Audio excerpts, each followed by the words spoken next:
Y vamos a estar dando un repaso de lo que vimos la semana pasada.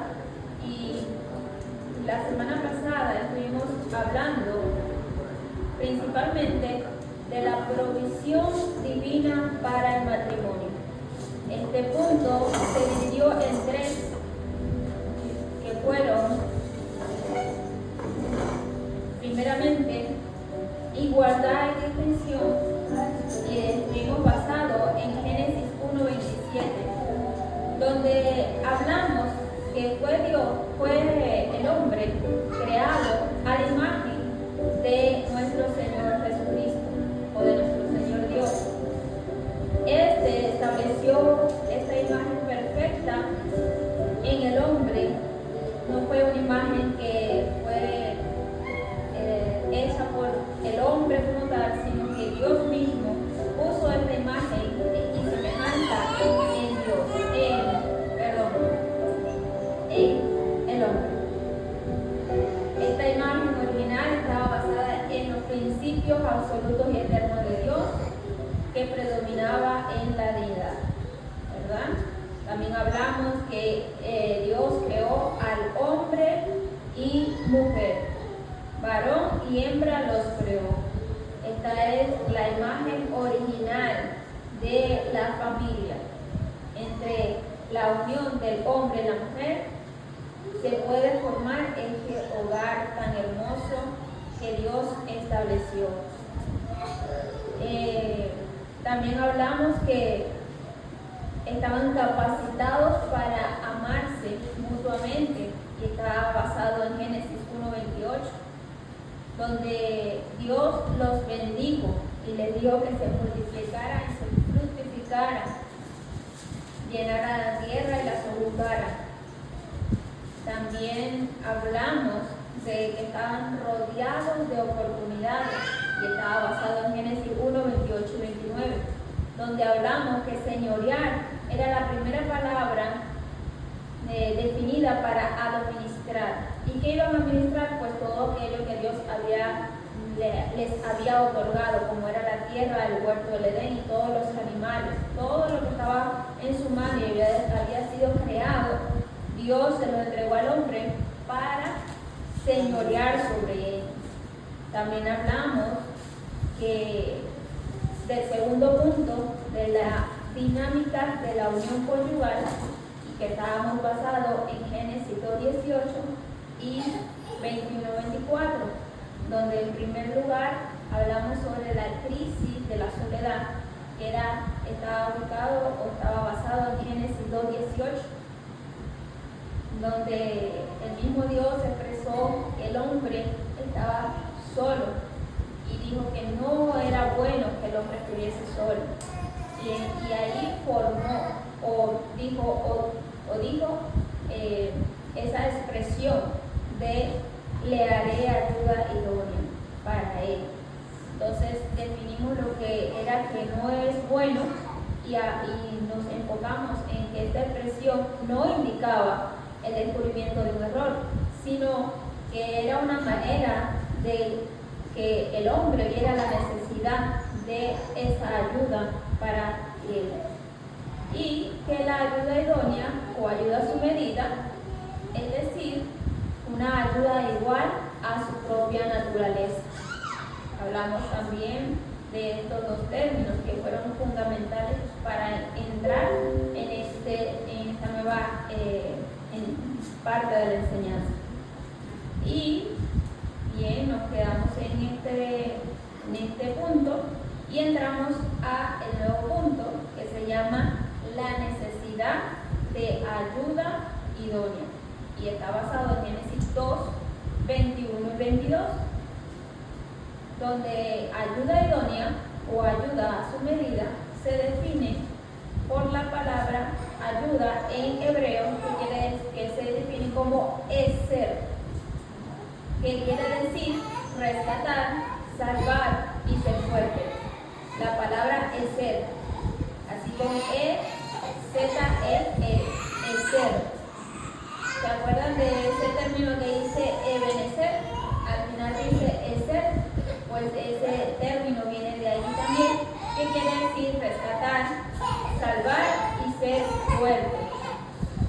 Quiere decir que Dios en su plena voluntad le dio al hombre no solo a una persona de su propia naturaleza, sino que fue formada con unas cualidades importantes para el hombre, pues con estas él complementaría y uniría sus fuerzas para el propósito.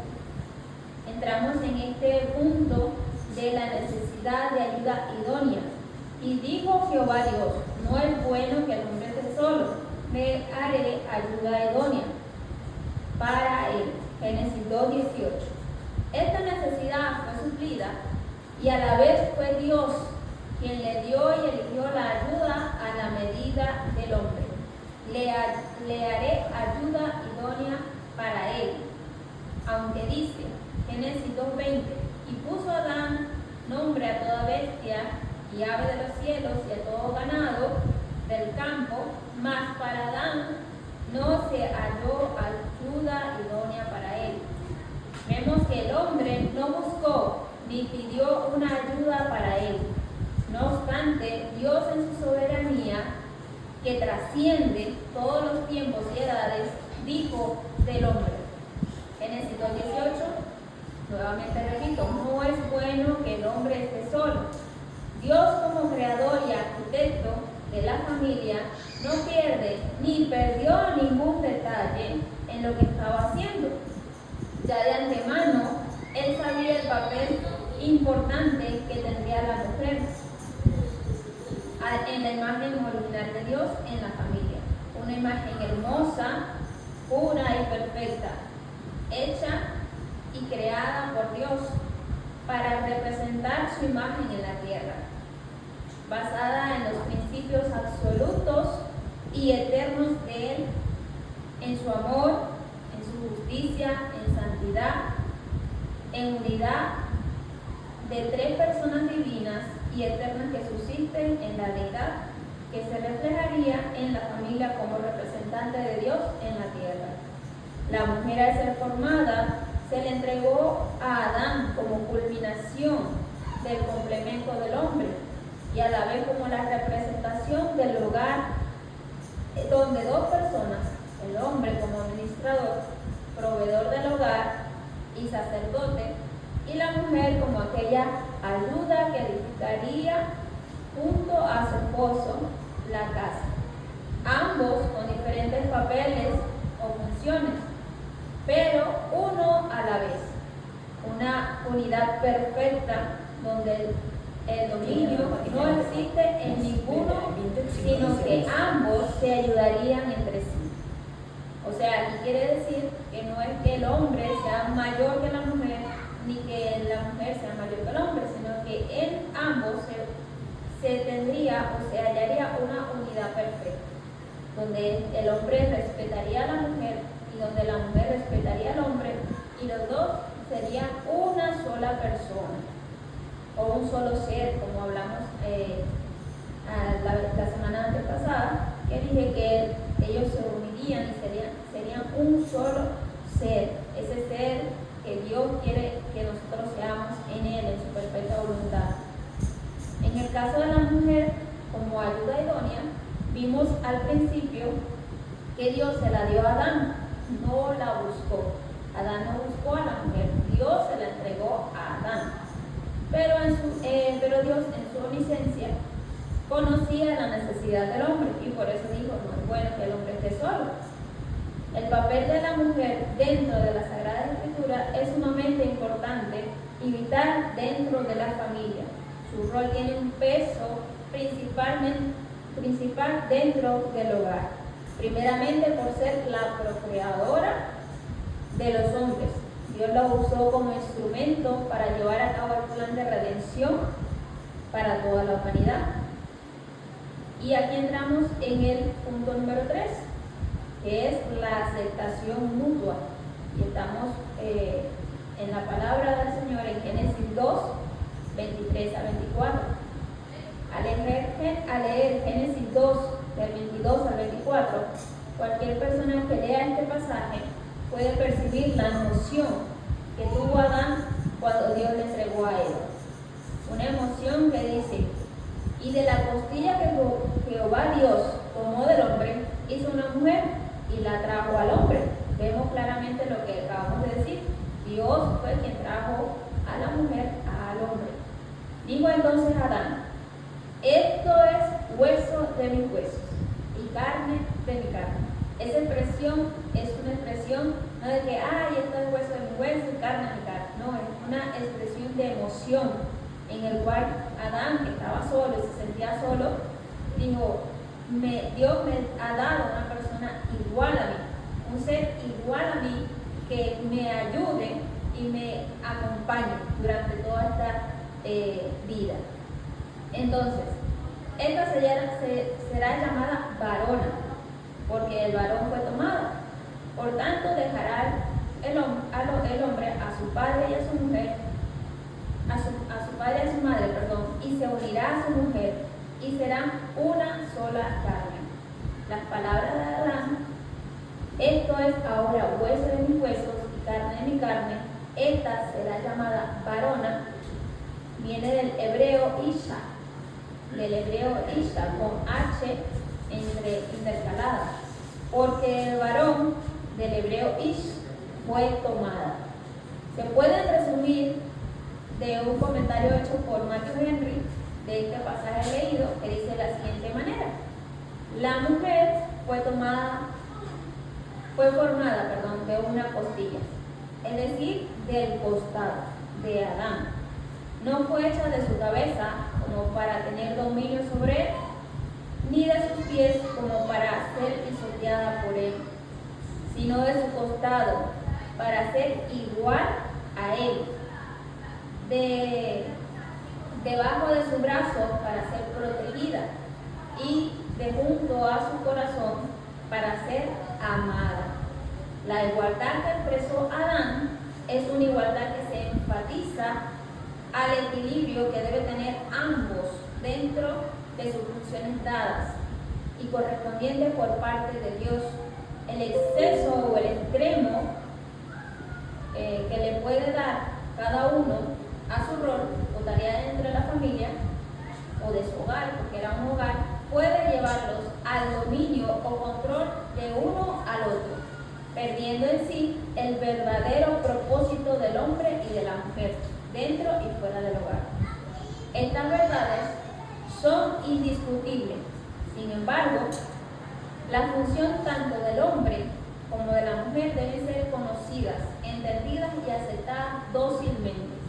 En el caso del hombre, el sacerdocio o la función que se le encomendó tiene mucha importancia en la familia, y de ello depende la bendición y el crecimiento espiritual del hogar. En este segmento vemos que Dios mismo, en su total soberanía y como Dios creador de todas las cosas, se tomó también el tiempo para formar a la mujer. Como dije anteriormente, ya estaba contemplada formar a la mujer, solo que Dios quiso esperar el tiempo preciso para traerla a Adán, con el fin de que él mismo sintiera ese gozo al verla. Y vemos que evidentemente fue así. Las palabras expresadas por Adán demuestran que para él la mujer completó su existencia y sintió regocijo al tenerla con él.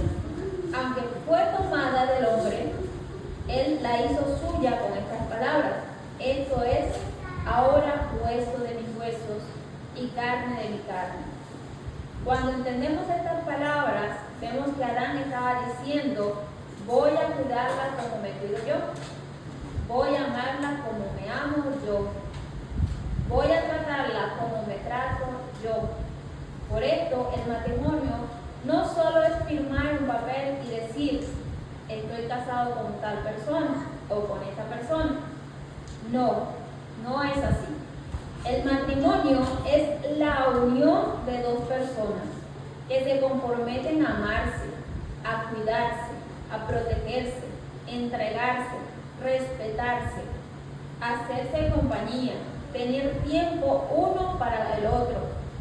Es disfrutar de lo que Dios les da día a día. Eso es la función o el motivo por el cual Dios creó el matrimonio. Y aquí es donde entendemos en el segundo punto importante en el matrimonio. Por tanto, dejará el hombre a su padre y a su madre y se unirá a su mujer y serán una sola carne. Aunque estas palabras parecen un poco fuera del tema porque Adán y Eva fueron los primeros seres humanos sobre la tierra, Dios en su total omnipresencia, omnisciencia también, ya estaba contemplando todos los panoramas en los seres humanos. Vemos que estas palabras Dios las dijo en el primer matrimonio. ¿Pero por qué? Porque sabía que después de este primer matrimonio iban a haber más matrimonios. Y lo normal era que el hombre y la mujer dejaran la casa de sus padres. Bien. Así, dejando Dios estas palabras, que a su vez son muy importantes, porque nos deja claro que cada matrimonio debe tener su propio espacio, porque ellos mismos formarán una nueva familia. Muchas veces vemos matrimonios cristianos que están viviendo con los padres, y ya sean en la casa del papá, de la esposa, o en la casa de los padres del esposo, ¿verdad? Y esos matrimonios están quebrantando este mandamiento, porque es un mandamiento que Dios mismo dijo. Por eso vienen los conflictos entre ellos, vienen las diferencias, vienen los problemas, porque un matrimonio que está empezando, ese matrimonio que está empezando a soltar, y a soltar ¿qué? A soltar costumbres, a soltar esas comodidades que vienen teniendo en sus hogares, aprendidas por sus padres, hábitos que tenían como solteros. Sin embargo, ya no pueden estar en este mismo panorama o esta misma costumbre. ¿Por qué? Porque ya no están solteros, ya ahora están casados. Entonces, allí Dios hizo que el hombre y la mujer pudiesen ser uno, que ambos se entendieran sin hablar. A veces llega un punto en que el hombre y la mujer se entienden sin hablar. Por lo menos tantos años ya saben que, mira, se hace una ceñita y ya dicen, bien. Entonces ya llega un punto de que el hombre y la mujer se entienden perfectamente sin hablarse. Entonces, esto era lo que Dios quería también, que ellos pudieran expresarse y que pudieran sentir lo que siente el otro.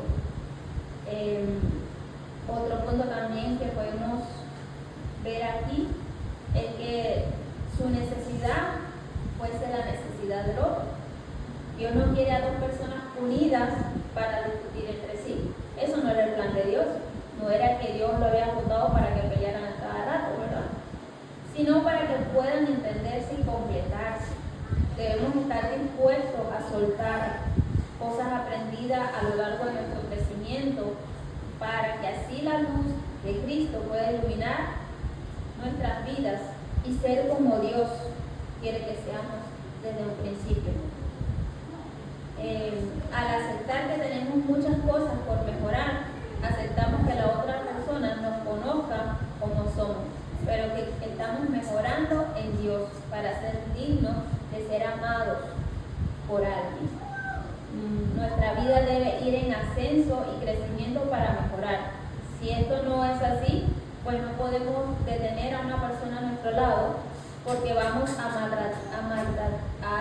maltratarla, a romperla en pedazos, y esto no es lo que Dios desea para sus hijos.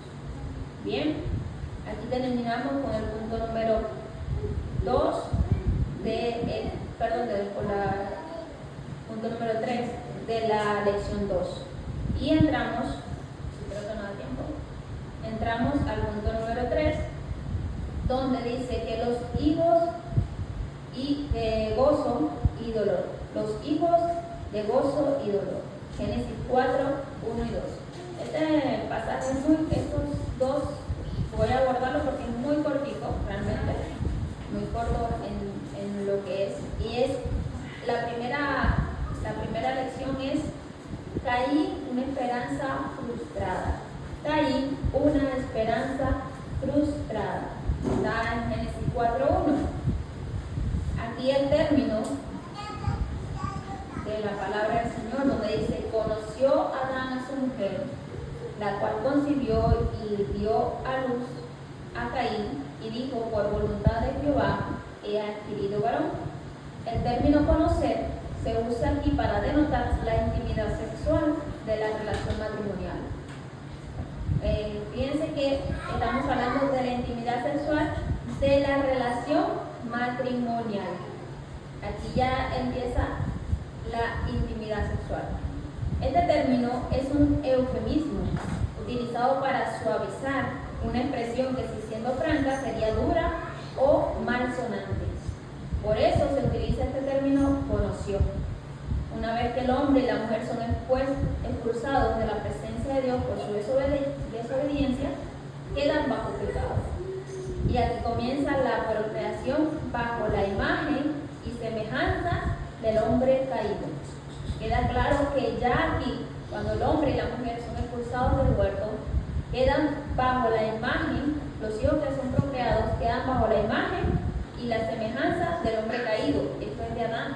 Ya no somos a la imagen y semejanza de Dios, sino que somos ahora, o estamos bajo la semejanza y la imagen del hombre caído.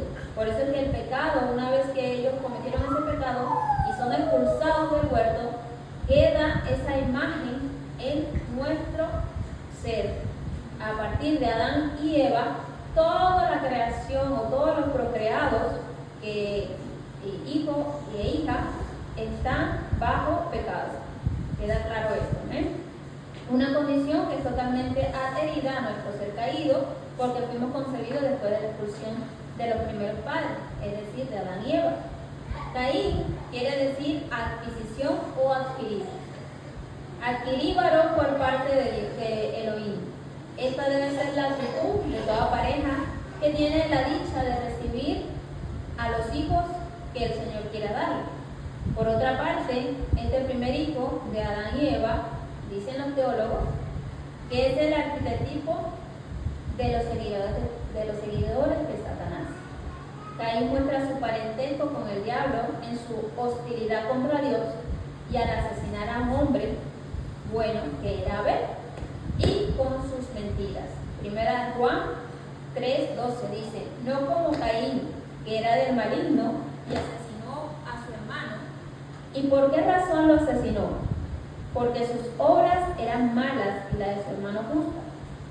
Otra definición que podemos ver en este pasaje de la Escritura es con la ayuda del Señor. Los humanos, tanto en su origen como en la actualidad, deben su existencia a Dios.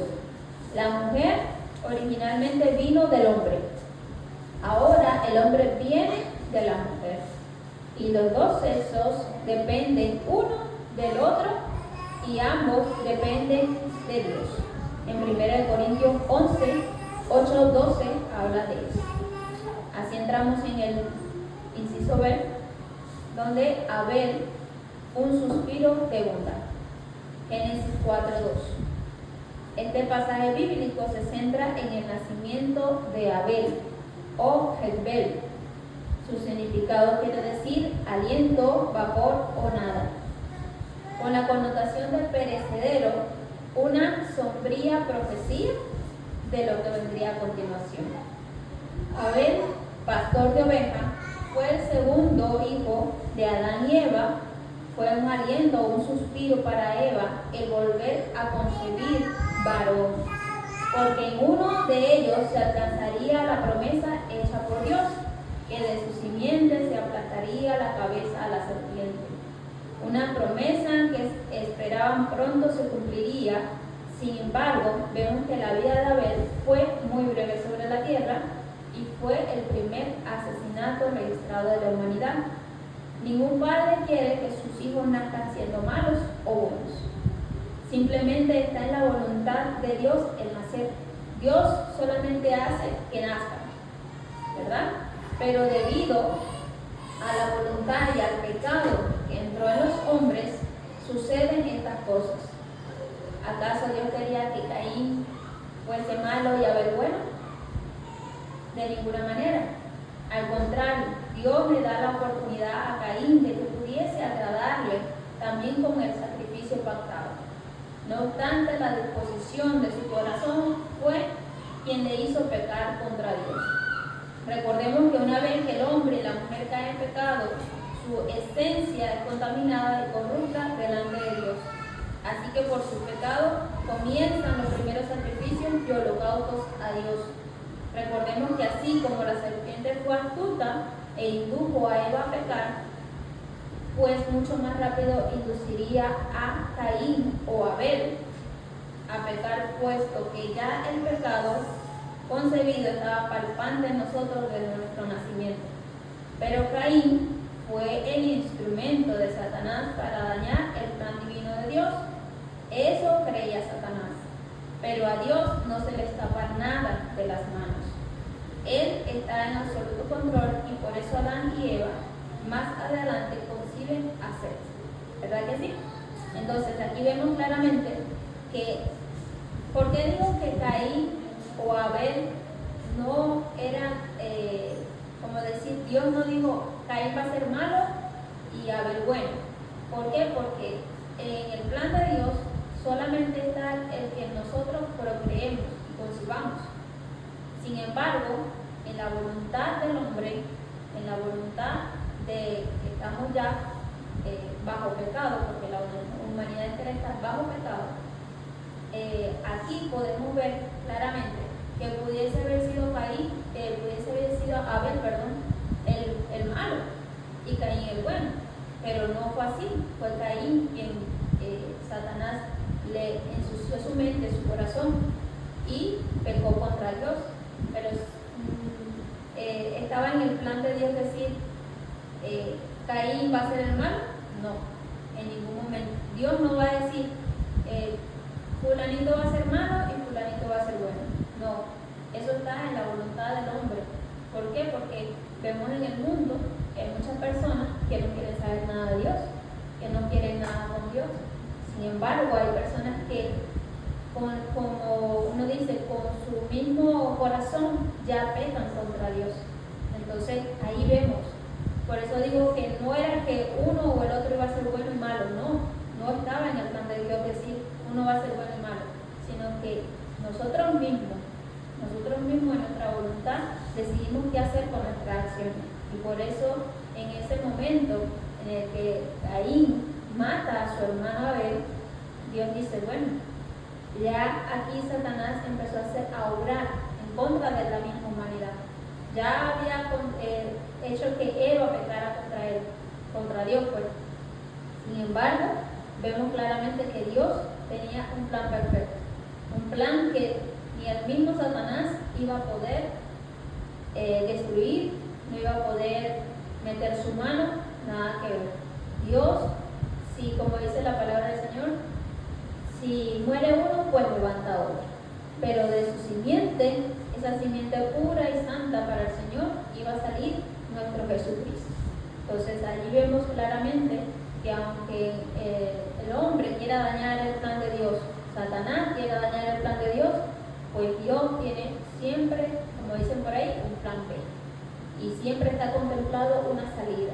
Y por eso es que el Señor en este día nos da esa oportunidad de entender o de comprender que los hijos no es que nazcan buenos o malos.